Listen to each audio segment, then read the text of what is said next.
talk around today. Joyce and team asked me to come back and talk around maximizing newsletter ad revenue. A few things that I want to get to today. I want to talk around why newsletters are pretty valuable to advertisers, different types of newsletter ads that you can sell. There's not a one-size-fits-all solution. There's not just one format. There's a few different formats. Want to walk through those and see if maybe we can come up with a few ideas that are going to work for you and your publication. Want to look at how a few other publications in kind of the local space are selling ads and talk through different things that you'll need, data, segmentation, to be successful selling ads. We're going to save plenty of time for Q&A at the end too. For those who didn't see me talk the last time I was here, briefly about me, I'm Dan, formerly the director of newsletters at BuzzFeed and then The New Yorker for the last 5 years. I still can't believe it's been 5 years. It doesn't feel like that, but last 5 years, I've been running Inbox Collective, a consultancy to help publishers do all sorts of good things. Joyce told you all about me. Let's get to the good stuff. Let's talk around newsletters and ads. So let's start here.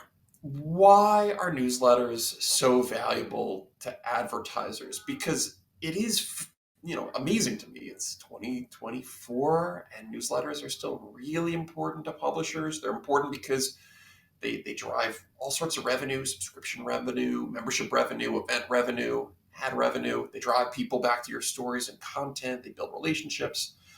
To me, it all comes back to this one big idea, which is that the inbox is still this incredibly personal space. I think of the inbox as kind of this digital living room.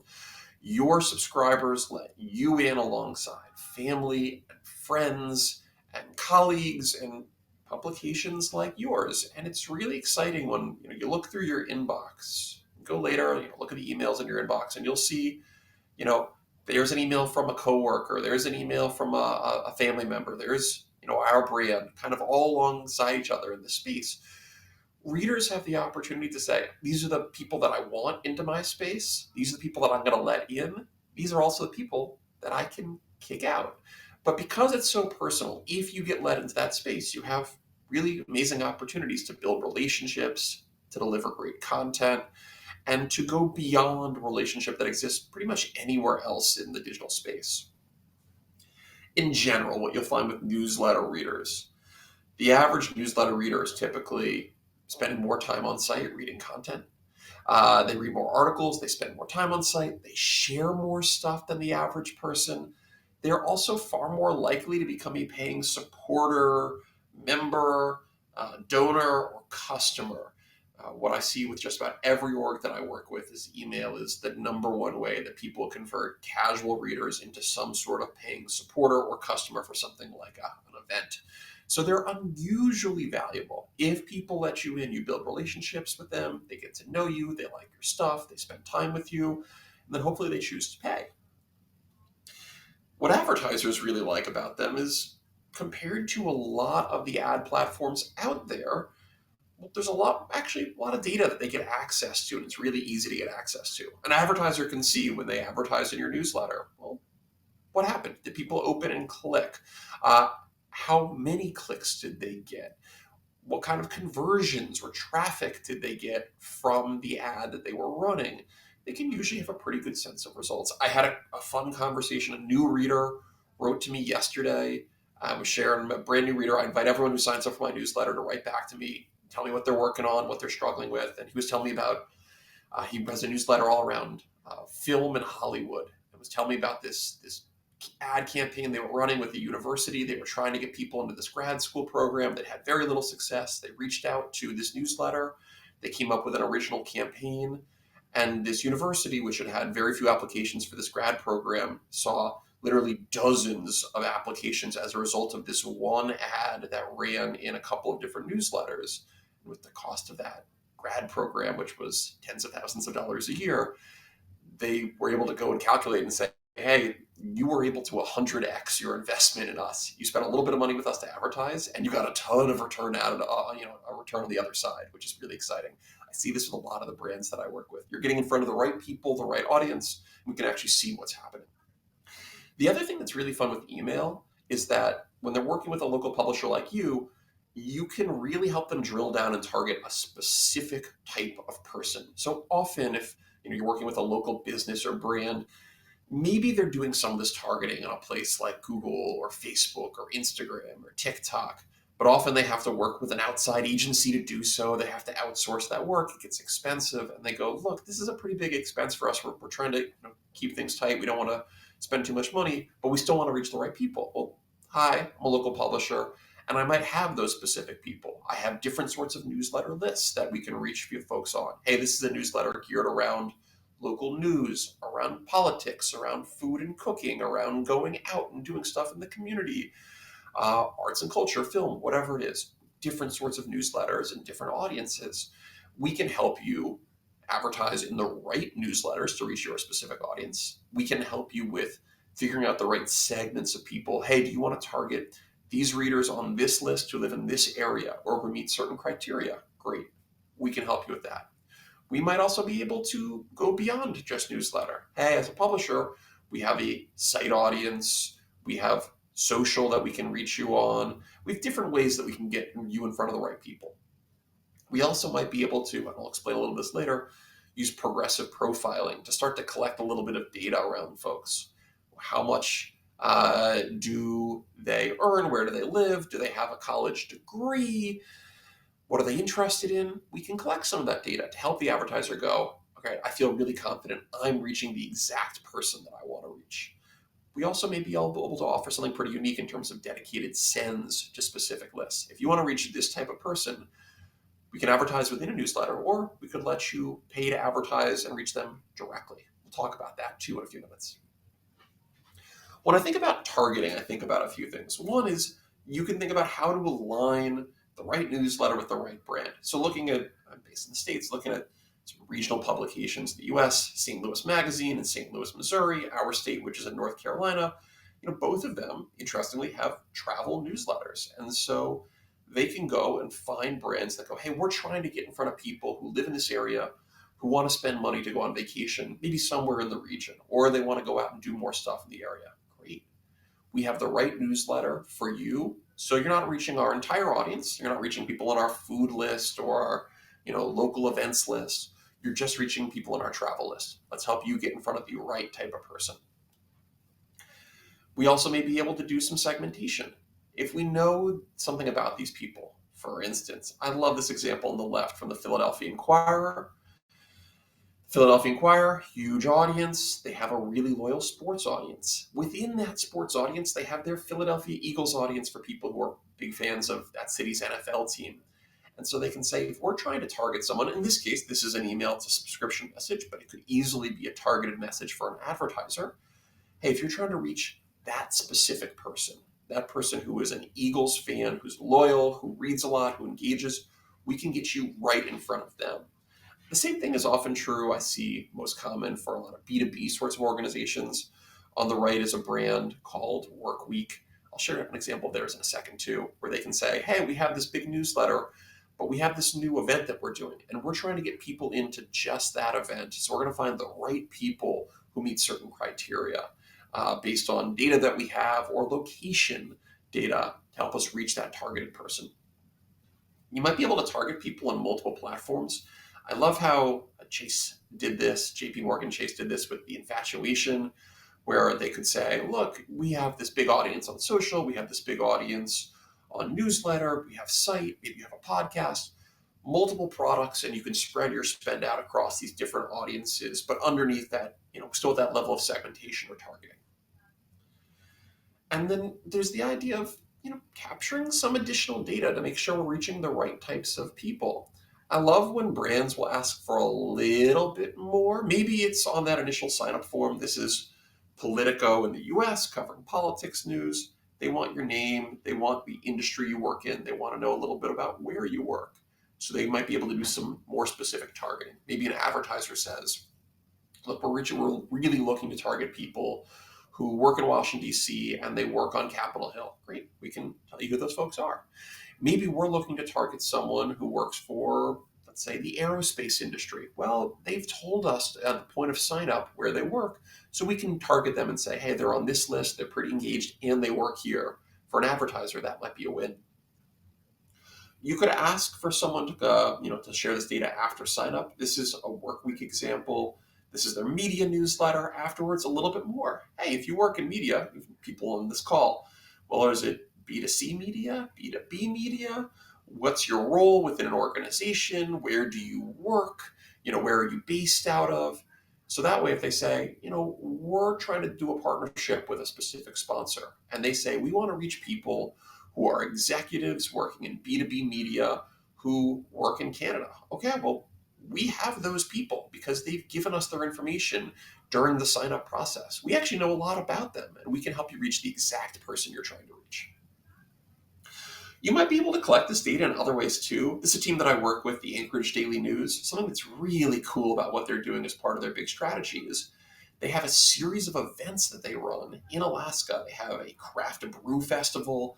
They have a festival around selling trinkets and goods. They have stuff like a 5K that they do. All of this data is there. All this stuff is there. One, because it's a viable and important part of the business, but two, it helps them collect a little bit more data about who their readers are, and they can feed all of that information into their central data system. They have in their either it's their ESP or their CDP. They have all this data, and they can say, "Hey, we're trying to reach this person. We know who they are. They read us. They're interested in our content. This is what they like to read, and here's what they've also done with us." We have a pretty robust view of who they are that allows us to do a lot of things that we want to do or help advertisers reach the right type of person.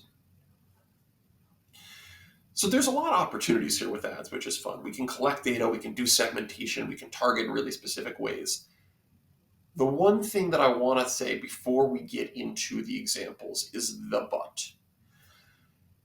A lot of times, and I have been guilty of this over the years, I've talked about email as an owned and operated channel. Well, we own the relationship with the audience, and that's true to a certain extent. You have a lot more control over the relationship with the audience on email than just about any platform. You all, being up in Canada, going through everything you've gone through the last year, changes in particular with Facebook and Google, you all know better than just about anybody in the world what it's like when suddenly an algorithm or a platform changes the rules. In the US, I'm often pointing to Canada as an example. Hey, this is what can happen. The rules can change. Yes, you can build that audience on TikTok or Facebook or wherever, but it's their audience, not yours. And they can change the rules. Cut you off. Email is different. Email, you do have a relationship. There are too many players in the email space, literally thousands of different companies that are helping deliver emails, get email to your to the inbox. There is no one company that can say, hey, we've decided your brand is no longer allowed to send emails to us. That's not really the case. If you get an email address, you have the chance to build a relationship for the long haul. It is a channel you really own the relationship with them. However, the relationship goes two ways. Readers are really the ones who have control here. They let you in, they invite you in, and they can kick you out if they decide that you aren't worth their time anymore. And in the inbox, it's really hard to win trust and really easy to lose it. So before we get into some of the tactics, because I have done this talk, versions of this talk before, talk with teams, and teams will go, all we really want to do is send dedicated sends. We send a bunch of them a week. Advertisers love them. Readers don't always love them, but that's fine because we make so much money off of them. What I would say is be cautious with all these sort of things. We'll talk about these different strategies, but remember that whatever strategy you build, whatever tactics you use to partner with your advertisers, get in front of this audience, remember that you're an invited guest in this reader space. You do have to respect their space. And any decision that you have to make around selling ads and the strategy that you make, part of it has to consider, all right, what is best for us? What is best for the advertiser? And most importantly, what is best for our readers? Because if you ignore them, you will find that it is really, really easy to lose trust and rapidly lose subscribers because they say, I liked this brand, but they are hitting me with message after message with stuff that I don't want. It doesn't feel useful to me. I'm going to unsubscribe. Okay, so let's talk about a couple different types of ads that you can sell. And I want to start, I'll give you an outline first. A bunch of different opportunities here. What's really fun with newsletters and ads is there isn't a one-size-fits-all thing. There isn't just one thing. And in fact, my hope out of today is that you might identify one or two new things that you could add to the mix and sell as part of your overall package. We'll start with dedicated sends. These do work. We did these sorts of things at the New Yorker. They worked well. I've worked with a lot of different brands, national, local. They can work. The opportunities here and the advantages. One is you can charge really premium rates for these sorts of things, and you can be really specific with the targeting that you want to do. The disadvantage, as I just mentioned a second ago, is that if these emails come too frequently or they're not targeted accurately, they can be really annoying to readers. The example that I will give, when I got to Condé Nast, we had a central sales team that was trying to really boost our pharmaceutical sales business. This was one of those things where the pharma folks were throwing money around, and our sales team was more than happy to accept. However, it didn't always align with stuff that we were doing. And I remember having the conversation with the team and saying, look, we have to be really careful about the targeting, how we're going to brand these, which things are branded as the New Yorker versus Condé Nast, offering specific opt-outs and options. Because if we do this incorrectly, we're going to really annoy our readers. I also remember having the conversation that said, look, if we do this incorrectly, if we go forward with a strategy without including us and having us as part of the mix, one of these emails is going to end up in our editor-in-chief's inbox. He's going to be upset, and this whole thing is going to get shut down. What ended up happening was, at the start, they moved forward without including us as part of the conversation.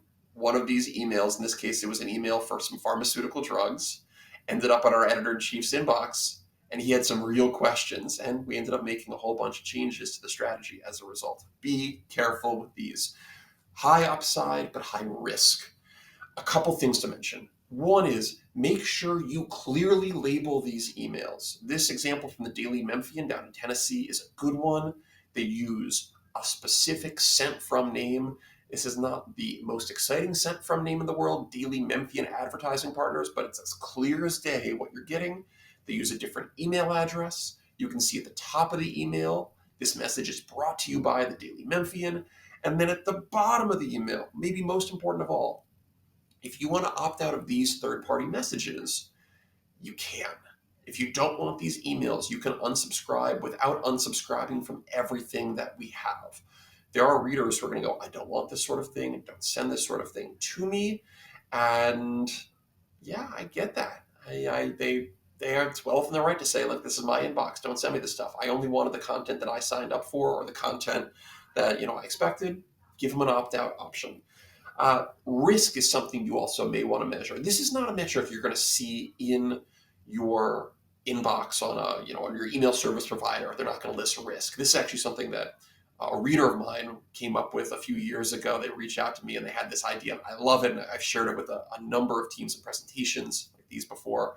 Risk is this idea that you take whatever the positive outcome is, the number in this case, ideally the number of clicks on the dedicated newsletter, and you divide it by the number of people who unsubscribed or marked you as spam. The further this gets from one, if we got 300 clicks and 30 unsubscribes, the risk was 10. That's pretty good. We got pretty far from one. We did see some negative action, but it was far outweighed by the positive. Great. I'm really, really happy with that. This thing worked. Utilize this as a way to understand what's working. If you're in the negative, if you're the kind of brand that sends these out and you see 25 clicks and 200 unsubscribes, this is a pretty risky sort of email. We may want to rethink the strategy. Again, be careful with the targeting here. Are we reaching the right people, the right audience? I just got one of these today from a local brand down in North Carolina. They sent me a message around nursing homes I know I sign up for a lot of newsletters from a lot of places, but a random reader who had shown no interest in this, got an email about whether or not I should be putting my parents in a nursing home in the area. I gotta say, I wasn't totally thrilled about being randomly targeted. It was clearly a thing where a brand came in and said, we want to buy your whole list, and they sent it to everybody, regardless of what I had done or the information that I had given them. In this case, there was no reason that I would have been a target for this. I would say send out your full list blast sparingly. The more targeted you can be, the better. In fact, if you refer to these as blasts, like e-blasts, you may want to get away from that. Hey, think about segments or targets. That phrase just kind of implies, oh, we're just going to send it to everybody. All right, let's start to get a little bit more specific. Also, if you have a big list, I have this conversation with a lot of the US brands that I work with, regional magazines that have pretty big audiences. We've got 50,000 emails, we've got 100,000 emails. We don't have to sell to 100% of the audience. We could say we're going to target specific people. Hey, if you're going to buy our list, you might be buying 25% of the list, or just people who are connected to something. We have data from an event, from the newsletters that they're on, from some sort of engagement. Great. Let's target those specific people. We don't have to sell to everybody. You also may want to create some rules as to when readers can start to get these. As a reader, I find it horribly annoying when I sign up for a newsletter and one of the first emails I get is a dedicated email advertising something to me. I haven't even really gotten to know you and the types of content that I should expect. You may want to set up some rules. Hey, any reader in their first 30 days or 50 days, let's make sure they don't get any sort of dedicated sends. We want to make sure they only get our best content, our best newsletters. Let them get to know us first before we start advertising to them in a more aggressive way. Another opportunity here, programmatic ads. You're utilizing some sort of ad tag, maybe a platform like Live Intent, like Gene, like Pasendo, Broad Street is another good one. Hey, we're going to go and deploy ads within our newsletter. Sometimes you're selling the ads, sometimes their ad network is selling these. Good news, pretty easy to deploy, and if you're using their ad network, there's some guaranteed revenue. Disadvantages, you do have to have quite a bit of scale to really make money on these, because you're not making a ton of money off of these local sorts of ads, of these programmatic ads. These are banner ads. They look like the banner ads you see on a website. You can have multiple spots within a newsletter. I have brands that'll have 2, 3, 4 of these within an email, depending on how long the email is. Again, you can sell them yourself. You can use a third-party network. There's some advantages here. Don't get me wrong. There also are some pluses, like, for instance, tools like Live Intent have rolled out some native-like ad spots. So you could say this is a native-like ad within the Philadelphia Inquirer's newsletter. It's not live text. It's an image that looks like a native ad, but there's a little bit more content. There's a little bit more voice. This could be a thing that you want to experiment with to go beyond just banners.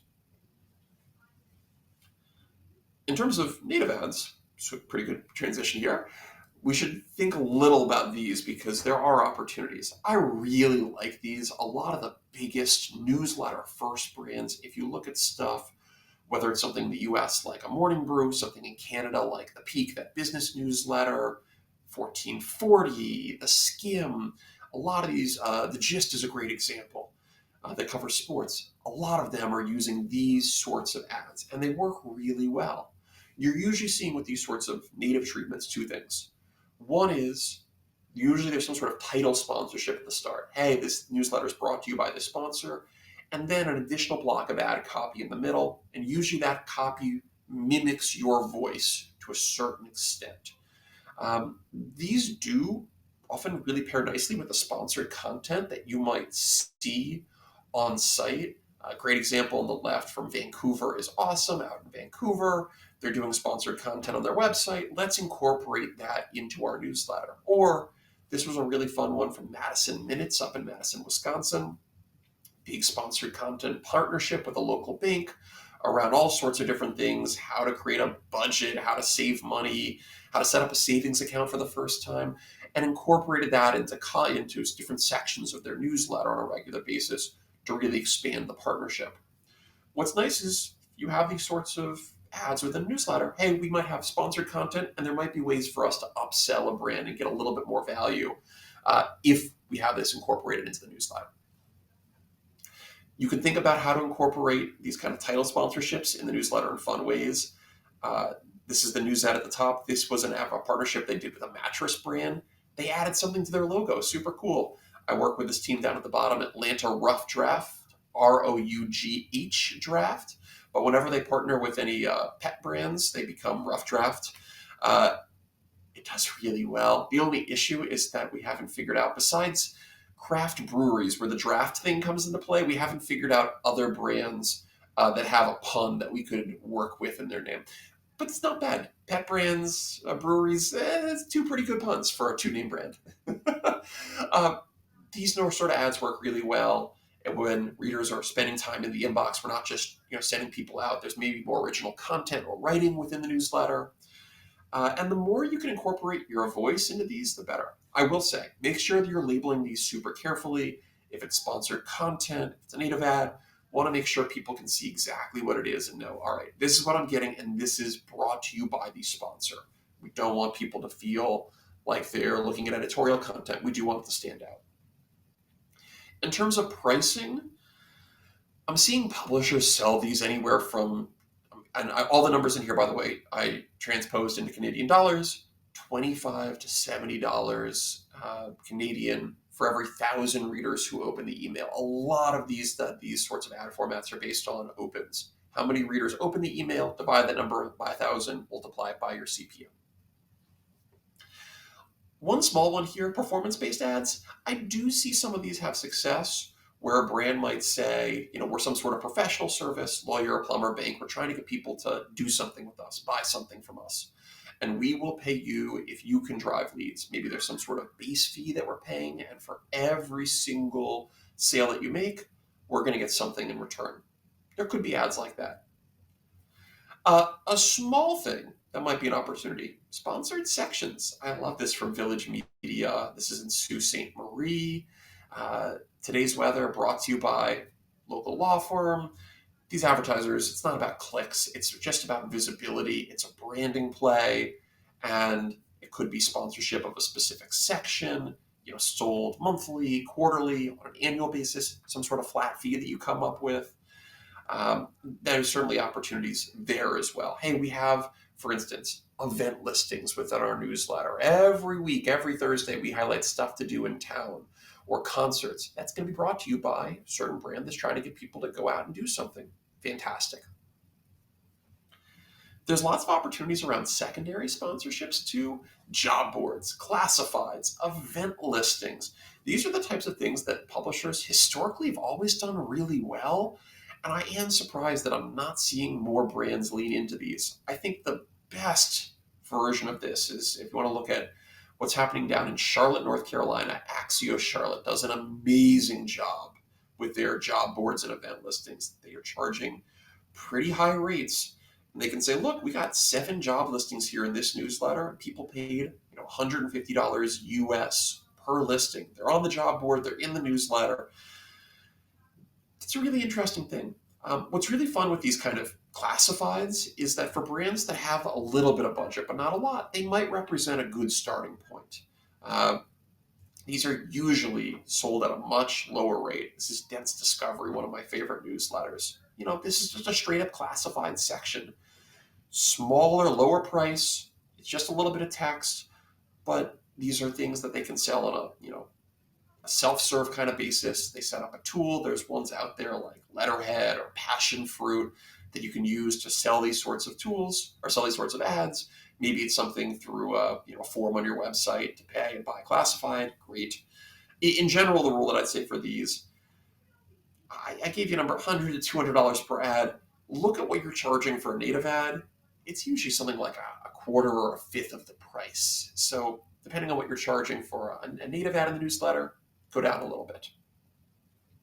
Something else that's really important, again, identify these as sponsored and tell all your advertisers too. Give us a URL with a unique UTM on the end, some sort of tracking code, so you can see on your end how many clicks that you got. We see the data on our end, but you will get even more accurate data on your end as well to decide, did the ad work? A few more ad opportunities here. Sponsored contests and quizzes.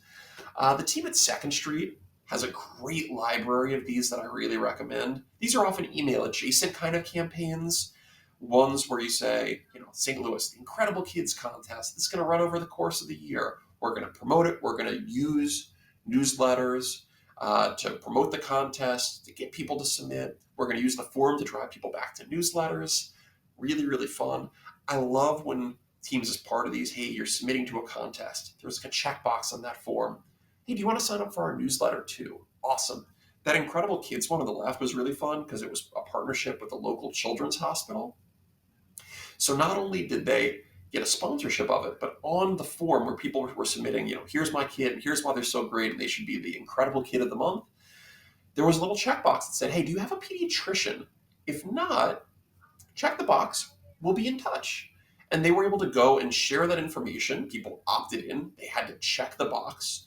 And if they did, they could share with the hospital and say, these are all the leads that you have. These are all the people who reached out to us and said, not only do I have a kid, but I actually need a pediatrician right now. Fantastic. There was real value there for the advertiser too. Some stuff that I like, teams that do stuff like a birthday club. These are fun. It's a brand new list that we can launch. Growth possibilities there. We can also give away sponsorships. Hey, every month, people who are born in the month of March, you're eligible to win a whole bunch of things. We have to collect your birthday, the point of entry when you sign up for the newsletter. That's fine. We'll enter you into the birthday month club. You get some exclusive gifts, prizes, giveaways. Sponsors love these. Sometimes these are also tied to some sort of growth, like a referral program. Hey, if you refer a couple friends, you'll be entered to win this prize from one of our partners. I had a team that did one of these. This was one tied to airline gift certificate. I had a team that did one of these tied to gift certificates for local gas. This local gas station is giving away a couple $100 gift cards. Refer 2 friends, you're automatically entered to win. You grow your list, the sponsor gets promotion. We actually got paid to grow our list in this case, which is fun. In terms of how other publishers are selling ads, I think what's so interesting to me is that if you look outside your world, if you look at other digital brands, see what they're doing, you'll see lots of interesting opportunities. This is something that I do with a lot of my teams. Say, let's not look, if you are, for instance, a regional newspaper. I work with a lot of these, and they'll go and they'll say, well, let's look at what the New York Times is doing. Well, the New York Times is kind of in a category of its own. And so looking at the New York Times might not be super useful, but you're a local publisher. Let's look at, you publish daily news. Let's look at what regional publications are doing, or magazine publishers, or digital first brands. I wanted to pick a couple examples of brands that are doing success without dedicated sends. I think dedicated sends are super valuable, but sometimes when I talk to teams, they say, well, the thing that makes us the most money is dedicated sends. It's the only thing that we care about. There's some other opportunities here. I hope that a lot of you, if you're doing these, might see a few opportunities here to expand. I want to start with a couple small examples here. This is one in Annapolis, Maryland, capital of Maryland. It's about an hour's drive outside of Washington, D.C., where the Naval Academy is. They send a newsletter 3 days a week. This is a one-person operation in Annapolis, Maryland. Grown up to 10,000 subscribers. Open rates are really good. They've got these big native ads from things like plastic surgeons and local investment groups, real estate groups. They also do secondary sponsorships in the form of classifieds and sponsored sections too, which is really, really cool. For instance, they have local event listings that are brought to you by a local radio station. A couple things here. Native ads. They charge a pretty decent CPM for these sorts of native ads. Different sorts of treatments, some with ads, with photography, some without. There's a logo at the top of your newsletter. A lot of different people who want to advertise. The shopping malls are advertising around the holidays. Come out, spend money, buy your Christmas gifts. Realtors are trying to sell property in the area. Banks, investment firms, all sorts of groups that are trying to get in front of a really targeted audience. They have these secondary sponsorships. These are self-serve. People buy them themselves. They charge a relatively low rate. They offer a few per newsletter. But you can start to do the math here. 3 days a week, 3 classifieds a day. We're selling a primary sponsorship at this rate. These secondary sponsorships, it's a couple $100 per newsletter. We send 3 of these emails a week. All right, we're bringing in 900 Canadian a week. We're bringing in 3,600 a month Canadian via these secondary ads. And these are the smaller, lower ones. Interesting. That ends up being a decent chunk of money. And then sponsored sections like these. Oh, if you're looking for live music, local radio station is sponsoring these sorts of things. You start to add these things up on a monthly basis. You've got native ads, you've got supporting sponsorships. This is a one-person operation bringing in a nice amount of money. Now, look, you all are larger operations, you're bigger teams, but for a one-person operation, not bad. The Nootropic down in Florida, decent-sized subscriber list, good open rates. They're doing native ads that exist at the top of the newsletter. When you open it up, hey, here's this promotion for this event. Festivals, museums, theater, the Miami Book Fair. Awesome. They're charging a pretty nice, pretty premium rate per newsletter. They got 40,000 subscribers, so they can charge, $800 an ad for an ad in their newsletter. It's the first thing you see when you open. They also have some secondary sponsorships at a much lower rate. Together, you start to add these things up. This becomes really nice business for a small newsletter that goes out, 40,000 people that goes out a couple days a week. Axios, I mentioned them earlier, so I wanted to share this example. Huge audience now, 100,000 plus people, super high open rates. They're doing native ads. They're doing secondary sponsorships. The natives are part of a larger package involving their site as well. So you're getting a bunch of different sponsorships over the course of a few months, promotions on your website, all sorts of different partners from local museums, breweries, local sports teams, arts and culture sorts of things. And then these secondary sponsorships are fascinating. It's event listings, it's job listings. These are also posted online. They're at a point where with their audience, their supporting sponsorships are bringing in $30,000 to $40,000 Canadian per month. Just if they were only doing the supporting sponsorships, the job boards and the event listings, this would be a really nice 6-figure business over the course of a year. When you combine it with the big native ads, you end up with a pretty sizable business here. There are opportunities here beyond dedicated. I do think dedicated ads should be part of most team strategies, but it's not the only thing. There are other things you might want to add into the mix here that do add up. Last thing, and then we'll get to some Q&A. A few things that I want you to think about as you're trying to grow the business, as you're trying to sell ads. To sell ads, one, you got to make sure you have good data. People are going to want to know opens and clicks. You're going to want to be able to tell them, look, on average, this is how many clicks, this is the click rate that you're going to get. You may want to be able to share some data around list size. Here's how big the audience is. There isn't a lot of data around how long people spend in the emails, but you can utilize site data from stuff like Google Analytics to say, look, newsletter readers tend to spend a few minutes on site. They're pretty engaged.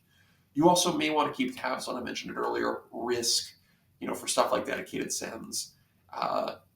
The more risky the dedicated send, the more careful you're going to want to be. We may want to collect additional data, age, location. You may want to collect stuff like gender. I might want to know around stuff like high household income. How much do they make? Did they graduate from college? Job function. Or we may want to collect data around their interests or some sort of audience persona. Okay, we know this person fits into this sort of bucket, and that's why we're targeting with a specific message. They're on our parenting newsletter. They've told us they have a college degree. We know that they live in this area. They're this old. We can put that together and try to target someone in a pretty specific way. You may have to collect more data and be careful about, be thoughtful about how you do so. I really like how the Washington Post has been doing this. It's a really, really sneaky way to collect a birthday on their website. They'll pop up with this message sometime that says, hey, do you want to see the front page of our newspaper on the day you were born? Just give us your email address. I'm already logged in. This doesn't feel that intrusive. I'm getting some value from it. And then they go, oh, well, we know what year Dan was born. Now we can do a little bit more targeting here. Events at the point of subscription. There may be a few different ways you can get this sort of data. I'd also encourage you to collect it via surveys at least once a year. A big survey. Tell us a little about yourself. Income, education, zip code.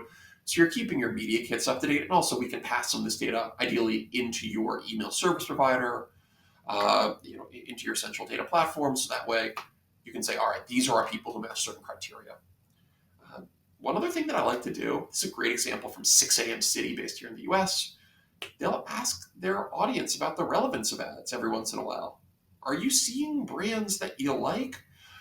Are you more interested in them after you see them advertised in our newsletter? That's data they can go right back to their advertisers with and say, not only do the ads work, but here's the feedback we've gotten from readers. People say they're 50% more likely to go and visit a business after they check our thing out. I just did one with a team here in New York City, actually, where we did a survey and discovered that 8 out of 10 readers last year said that they had visited a local restaurant based on discovering it in the newsletter. And they're able to go out now to their advertisers and go, look, this is a thing that people are using to find stuff to do and find places to eat.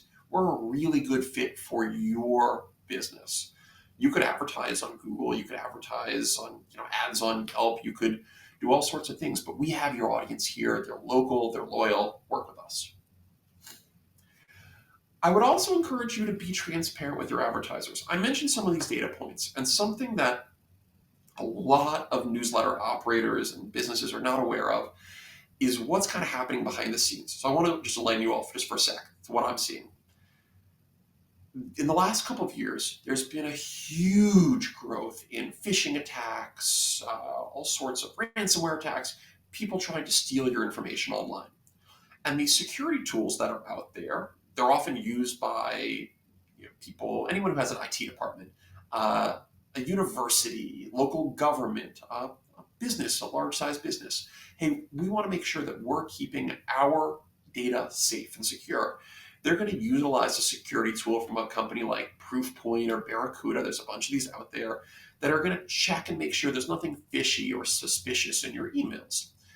What's happening is in the last few years, as more people are trying to steal data, these tools are having to be a little bit more aggressive, and they're often going in and clicking on all the different links in the newsletter to see, is there anything weird or suspicious here?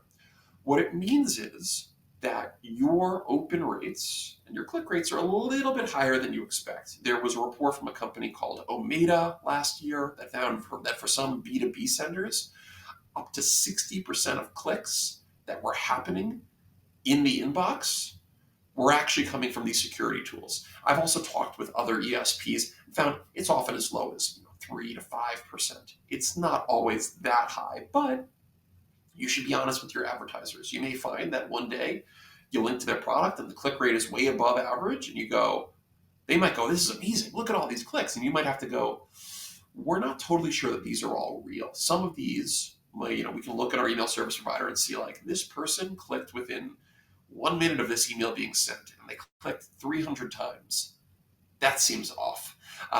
So collect some of your historical averages. If you do see click inflation, you can go to them and tell them, look, this is what we expect happened. These numbers we don't believe are as accurate as they usually are. But be transparent. A lot of the brands that I'm working with, if you're upfront with them, if you tell them what's happening, here's what we're seeing, they can go, okay, well, no one else is telling me this. I want to work with you because you're going to be transparent with me. You may also want to look at some tools for stuff like programmatic. I mentioned a few of these here: BroadStreet, Jing, LiveIntent, Pacendo, to display ads, lots of opportunities. If you're selling secondary sponsorships, Letterhead, Passionfruit, Sponsy, there are a few tools out there that you can use to try to sell these ads, collect the credit card, collect credit card information, collect the payment, collect the ad copy, make your lives a little bit easier. I don't think a lot of you all want to be going out and selling $50 or $100 ads one by one. You can utilize a third-party tool for that. All right, that's a lot for 45 minutes. Joyce, come on back. Let's get some of these questions answered today. What else can we answer today for this group? Because I know you all are going to have a few questions. I do have a question. There's a couple of questions coming up here. So Alicia from Cottage Life would like to know, do you have any suggestions for convincing advertisers to buy ads on smaller, more niche lists? It seems like advertisers automatically think the biggest list is the best play. That's a great question. Yeah, and it's a really common one. It makes sense from an advertiser perspective. Give me all the potential customers that you have. But for you all, targeted is often better. You can go to that brand. Let's say, for instance, that it's a local brewery, and they say, we want to advertise, we want to get people out to spend time at our brewery. Well, you could reach everybody in our audience through an ad in our main newsletter, but you might have better results if you target this specific person. We have a going out newsletter, or we have a food newsletter. We think that's going to be a really good match for you.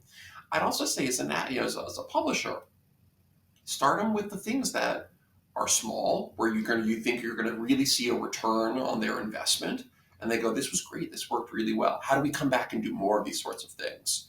And then you can always ramp up to, all right, well, what does it look like to do a partnership around our flagship product, around our biggest audience? But in general, You know, the great thing with newsletters, like I mentioned, you can do the targeting, we can do the segmentation. When they're just buying the biggest possible list, what that says to me is these are the same advertisers who are going and buying ads on, for instance, local radio. I don't have any data. I'm just trying to get in front of the widest audience and I'm hoping that I'm going to reach the people. And you can say, look, we can actually help you try to reach the right people. We're here and to be a partner for you. We want this thing to work. We want this to drive results for your business. How can we let's try to be a little bit more targeted and specific and show you how to get the right message in front of the right audience. We do have bigger audiences, but let's start small and we can ramp up from there. Mm-hmm, that's thank you, thank you. I'm going to ask. Hua Kyung Chen asks, "What are strategies to increase newsletter signups?" Which is a good general question. I'm going to drop this into the main chat here. I wrote a giant guide last year to newsletter growth opportunities, 50 different ways that you can grow your email list. I've literally done like day-long sessions about just newsletter growth. So I'll say like, check out the guide. There's a lot in there, but I go through that article, on-site opportunities, cross-promotional stuff, paid ads. There's literally 50 plus ideas in there. Hopefully a few things in there that you might be able to steal from. That's great. I think that many of us struggle with the "is my list too small to monetize" question. So you've kind of answered that, right? As long as you're doing a good job of collecting data and you can say good things about the niche that you're serving, and it aligns with, it aligns with your other audiences that you understand, you can sell it, and if you priced it right. And again, the more targeted, the more specific the audience, the better. So for instance, if you told me, all right, I'm a publisher and I'm in Vancouver and, I reach a general Vancouver audience. Great, that's fantastic. But if you told me I'm a publisher and I have a list for parents in Vancouver, ooh, interesting. All right, now we're getting a little more specific. Hey, I'm selling products that appeal to parents. If we drill down even further into those sort of targeting, all right, maybe that list isn't huge. It could be 2,000 people, 5,000 people, 10,000 people, whatever it is. But if it's the right people, that could be really, really valuable. I mean, the B2B world is the best example of this, where you see so many publishers. My newsletter is a decent example of this. I have a weirdly niche newsletter. I write about newsletters for people who make newsletters. And so, like, there's no world in which, American Express or Visa or McDonald's or whatever, Amazon is going to come to Amazon, doesn't advertise, doesn't matter. But any of these giant brands, Microsoft's not going to come to me and go, Dan, we love your newsletter, and we can't think of a better place to spend our money than advertising with the Inbox Collective newsletter. Like, that would be silly. Why would they do that? They have massive budgets. But I bring in advertisers at a pretty premium rate because they go, look, I'm an email service provider. I'm selling tools and technology for people in email. All right, I have your people. Come, let's talk. Let's figure out how we work together. So look to the B2B world for like the smaller list, because a lot of those publishers, super niche, but they're monetizing really well because they can say, to this point, you're going to reach the exact right audience. There's no fluff. We're not just giving you email addresses that aren't going to convert. We're going to get the right people in front of your ad. Nice. Do you know if the strategy that Morning Brew uses, where they're paying people in credits to cash in for mugs and stickers, is working? Oh, where people can share a newsletter in exchange for. Yeah, so those referral programs. Hey, refer 3 friends and you'll get a newsletter. Refer 5 friends and you get a coffee mug. Those have had success in the past. There is still some value. I mentioned one example earlier, the idea of partner with an advertiser. Let's say you have an advertiser who has a pretty small budget. I only have a few $100s to spend. What do I get? You go, well, what if as part of this you gave, let's say it's a local restaurant. What if as part of this you gave us a couple, gift cards to your restaurant? We're going to auction off $300 gift cards to your restaurant. And we're going to do a promotional thing where we say, hey, if you refer 2 friends to the newsletter, you'll be entered to win this month's giveaway, which is one of $300 gift cards to, Joe's restaurant, whatever it is. Joe's restaurant gets the promotion. They didn't have to spend a ton of money. It's not a huge promotion, but it's tied to something that people are actually engaging with. And you potentially win because you as the brand go, well, look, we got 100 people to share this newsletter with 2 friends. We got 200 new subscribers out of this, and we got a little bit of ad revenue out of it. Cool, that would be great. If you're going to do something like a referral program, giveaways are a good option. The one other thing that's out there is, for instance, if you all are doing something like you have local events, maybe if you refer a couple friends, you get a discount code to the event. We have a craft brew festival or whatever in town. And if you refer 3 friends, you'll get a 20% off promo code. I don't really recommend having people send coffee mugs or t-shirts or anything like that. At this point, I used to make a joke at the New Yorker that we should do a version of the referral program where if you refer 10 friends to the newsletter, we will come and take some of the tote bags that we've Oh, sent you over yeah. the years out of your house. We'll take them back from you. Because we'd have readers be like, stop sending me tote bags. I have 50 of them. Like, yeah, refer 10 friends and we'll take your tote bag back. Don't worry. We won't send you any more. We didn't do that for a lot of reasons. But it was kind of a running joke. It was like, oh my God, people don't want more stuff from us. Like, they really Yeah. don't. Except those of us who do want more tote bags. Okay. You know what? You subscribe to the New Yorker if you want more tote bags, and or just email me. I have like 50 of them sitting in the closet somewhere. Okay. So many. Megan McFadden would like to know, can you give us a general idea of the cost per thousand for programmatic ads? It's low. It could be as low as a few dollars per ad. Could be even lower. And I mean, these rates are really low. You'll find, like the cost per, you're making fractions of a penny essentially every time the ad is displayed. I remember having a conversation with a brand that had a few 100,000, it was a US based brand, a few 100,000 email subscribers, weekly newsletter, and they were running programmatic ads. And they're like, we sent out whatever the number was, 25 million emails last year, and the open rate was 50%. We made $50,000 off of it for the year. I was like, you guys, and there were lifestyle brands like, this is a terrible match for what you guys are doing. You all should be leaning into title sponsorships and native ads. You should be leaning into classifieds, a whole bunch of other things. Like, what I told them was, I think you're leaving several $100,000 a year on the table. Programmatic, the orgs that tend to do it for one of two reasons. Either for logistical reasons, we just don't have the resources to sell things ourselves. We want to make a little bit of money, okay. Or they're teams that have massive scale, like the New York Times that just says, we have such a big audience, we're reaching so many people that we actually do make a decent amount of money off of this, and we're going to focus our ad revenue on print and bigger ticket products. For most local brands, I've really encouraged teams to shift away from it. The one exception, I'll give a good example of this here in the US. I work with a team here in New York City called West 42nd Street, and they do a really smart thing with their programmatic ads. They went and they found it's about 15 or 20 different local advertisers. They said, you're going to be our sponsors for the year. These 20 brands in the area.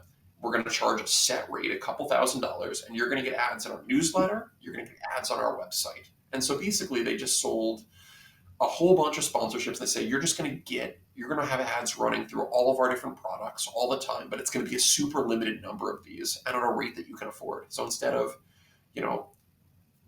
let's say it was, I don't remember the exact number offhand, but let's say it was $3,000 US. So 20 brands at $3,000 US, okay. $60,000 a year in terms of ad revenue, fantastic. Instead of trying to sell a couple big ticket ads, we'll sell a bunch of small ones, and then they use programmatic to distribute those. They can still go out and sell bigger ticket stuff too, but for the most part, I try to discourage a lot of teams from using programmatic as the first option because the rates are so low. Yeah, you're better off not having an ad at all in there, which is a treat. Or using that space to promote other things, events, support your organization, subscriptions, whatever it is. Another question from Law: should we share our newsletters on Facebook, Twitter, LinkedIn, etc.? Very little harm in doing so. In general, I found it to be a much better tactic to share the content itself, get people to your site, and then offer some sort of call to action to subscribe on the page, as opposed to just promoting the newsletter itself.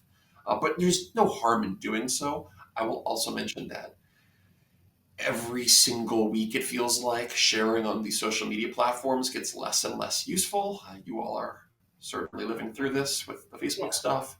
where Well, yeah, I mean, for a lot of us, we're using that strategy on the other platforms to say, "Hey, sign up for our newsletter so you don't miss our content," because we're missing two whole channels right now. oh So, yeah, I think I think promoting the newsletter as like, hey, go here and subscribe to this sort of thing, or I work with several Canadian brands that do this that are. It seems so silly, but they're spending money on channels like Facebook to say, hey, you're missing our content. You're not yeah. seeing it. Make sure you subscribe to our newsletter. I know for a lot of them, they're going, I'm already upset at Facebook. Now I'm spending money on Facebook to tell people to get off Facebook and use our newsletter. But this is where a lot of our audience is. We may have to do this as a tactic. It's a tough place to be.